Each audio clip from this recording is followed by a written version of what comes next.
What's up everyone? Isom Phillips here, and in this video I want to take a look at the best everyday walk-around multi-purpose lens for the Canon M50. This little guy, the EFM 22mm f2.0. So let's dig right in. If you own the Canon M50, you probably already have the 15 to 45mm kit lens. And in a recent video I compared the 15 to 45mm lens to the 11 to 22mm, and you can check that out here. Or here. One somewhere. And in that video, I pointed out the pros and cons of both of those lenses, and while they're both great lenses, they both have one slight weakness. Neither are particularly bright or fast lenses for use in low light situations, and neither are particularly good at giving you that soft, blurry background or bokeh that everyone loves. Enter the 22mm f2 lens. This is a prime fixed lens, and it might be the first lens you think about buying after the kit lens, because of its versatility. 22mm is equivalent to 35mm in a full-frame camera. So what does that mean? Well, because of the smaller sensor size of the APS-C sensor on the M50, there's a crop factor of 1.6. So, to get the full-frame equivalent of any APS-C lens, just multiply the focal length by 1.6. Hence, 22 times 1.6 equals 35.2. Is that clear? Or no?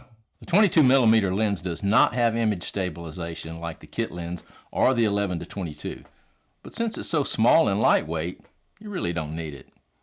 And if you do, just use the camera's internal image stabilization. Just like the kit lens and the 11 to 22mm lens, the 22mm has STM, or step motor, for smooth, fast focusing when you're shooting video. But what makes the 22mm special is its 2.0 aperture. The 7-blade aperture gives you that nice, soft, blurry background that everyone loves, makes your subject stand out, and removes distractions.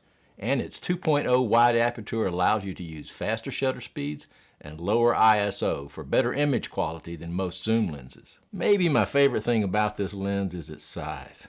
It's less than an inch long in length and weighs only about 3.7 ounces. Mounted on the M50, and it looks and feels like you're holding a point-and-shoot camera. In fact, when mounted on the M50, the camera has about the same heft and feel as my G7X Mark II. That's one of the things that makes this lens the perfect everyday walk-around lens.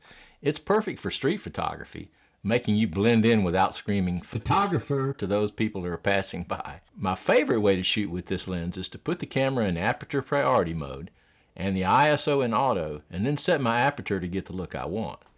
And you can grab some quick shots without worrying about a lot of settings, and you still have some control over the look you're getting. Of course, it's also good for shutter priority or full manual when you need it. This 22mm lens is also a very sharp lens, giving you sharper images than the kit lens. And did I mention the price? This lens is a steal at $250 US price. I'll leave a link in the description if you're interested in purchasing one.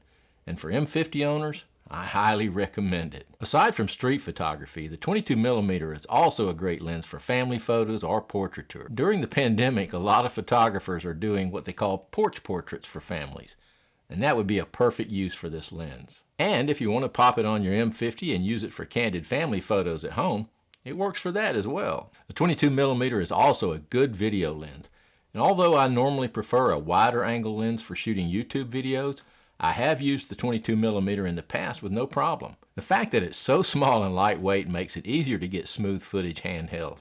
And Canon's dual pixel autofocus with STM will keep your shots always in focus, at least in 1080p. Another great use of this lens is for landscape photography and video. Just the other day I went hiking at my local arboretum with just my M50 and the 22mm lens. And here's some of the images.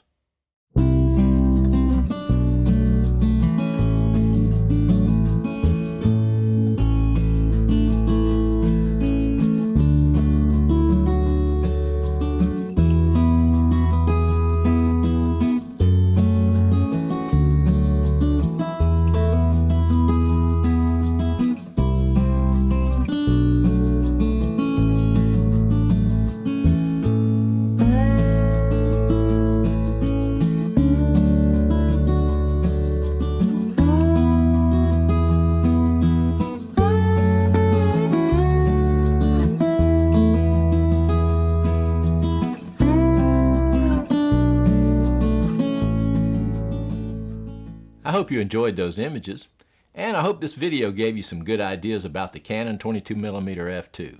If so, give it a like and hit the subscribe button. And don't forget to hit the little bell icon to be notified of the next video. Thanks for watching, everyone. Stay safe, and we'll see you in the next one.